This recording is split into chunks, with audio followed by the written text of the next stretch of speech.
সংবাদপত্রের ব্যক্তিগত স্তম্ভে একটি বিজ্ঞাপন দেখিলাম। বাবা মা মারা গিয়াছেন, আপনি এবার ফিরিয়ে আসুন। শ্রী রামধন ঘোষ, ফুলগ্রাম, বাঁকুড়া। সংবাদপত্রের এই স্তম্ভটি আমার প্রিয়, রোজই পড়ি। ছেলে ম্যাট্রিক ফেল করিয়া পলায়ন করিয়াছে, পিতা বিজ্ঞাপন দিতেছেন, ফিরিয়া আসো, বেশি মারিব না। এই ধরনের বিজ্ঞাপন প্রায় বাহির হয়, কিন্তু পুত্র পিতাকে অভয় জানাইয়া ফিরিয়া আসিতে বলিতেছেন, ইহা সম্পূর্ণ নূতন। আমার কল্পনা উত্তেজিত হইয়া উঠিল। দেখিলাম হিমালয়ের সন্ন্যদেশে গিরিগুহার সম্মুখে 5 জন সন্ন্যাসী বসিয়া আছেন। মাঝখানে ধূনি জ্বলিতেছে। সন্ন্যাসীদের চেহারা তপকৃত, মাথা হইতে বটগাছের ছুরির মতো জটা নামিতেছে। তাহারা মিটমিটি চক্ষে নিবাত নিকম্প দীপশিখার ন্যায় অবস্থান করিতেছেন। কিন্তু দেহ যতই নিকম্প হোক, আজ তাহাদের মন চঞ্চল, ধ্যান ধারণার চিত্ত সমাহিত হইয়াছে, কারণ গাজা ফুরাইয়া গিয়াছে। গুহা হইতে কয়েক ক্রোশ দূরে একটি ক্ষুদ্র শহর আছে। একজন সন্ন্যাসী সেখানে গাজা আনিতে গিয়াছেন। বাকি 5 জন কান খাড়া করিয়া অপেক্ষা করিতেছেন। দীর্ঘকাল কাটিবার পর অদূরে নিম্নাভিমুখে নড়ি গড়াইয়া পড়ার শব্দ হইল। কেহ আসিতেছে। একজন সন্ন্যাসী উঠিয়া উকি মারিয়া দেখিয়া আসিলেন। তাহার মুখে হাসির আভাস দেখিয়া অন্য সন্ন্যাসীরা বুঝিলেন গাজা আসিতেছে। অবিলম্বে 6ষ্ঠ সন্ন্যাসী আসিয়া উপস্থিত হইলেন। ঝুলি হইতে একটি পুরুত্ব কাগজের মোড়ক বাহির করিতেই অপেক্ষমান সন্ন্যাসীরা বিদ্যুৎ বেগে নিজ নিজ ঝুলি হইতে গাজার কলিকা বাহির করিলেন। দেখিতে দেখিতে গঞ্জিকার ধূমগন্ধে হিমালয়ের সানুদেশ আমোদিত হইয়া উঠিল।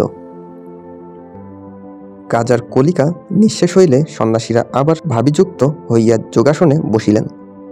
মুখমণ্ডল প্রসন্ন, মন কূটস্থ চৈতন্যের আশেপাশে ঘোরাঘুরি করিতেছে।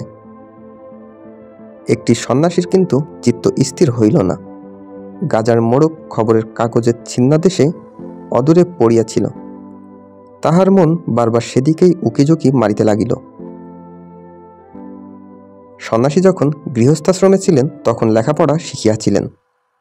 কিছুক্ষণ উসখুস করিবার পর তিনি উঠিলেন। কাগজের টুকরাটি কুড়াইয়া লইয়া ফিরিয়া আসিয়া বসিলেন। কাগজের সংবাদ কিছুই নাই, কেবল বিজ্ঞাপন। সন্ন্যাসী তাহাতেই তন্ময় হইয়া গেলেন।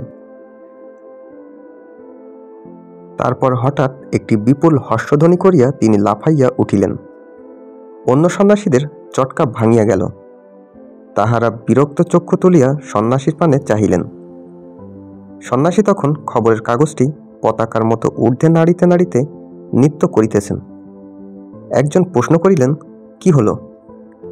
সন্ন্যাসী ক্ষণেকের জন্য নৃত্য সম্বরণ করিয়া বলিলেন, মরেছে মরেছে, লাইন ক্লিয়ার, বলিয়া আবার নাচিতে লাগিলেন। কে মরেছে?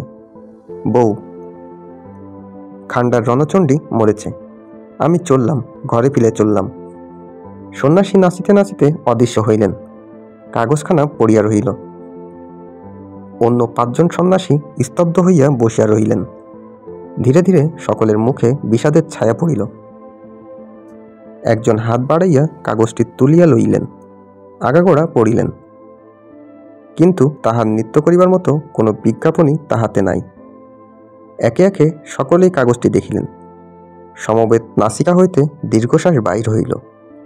তারপর তাহারা আর 1 দফা গাঁজা চড়াইলেন। সন্ন্যাসীদের সন্ন্যাস গ্রহণের মূলতত্ত্ব গুহায় নিহিত। এ বিষয়ে পরিসংখ্যান রচনা করা প্রয়োজন। দেশে যে সাধু সন্ন্যাসী বাড়িয়াই চলিতেছে, ইহার কারণ কি?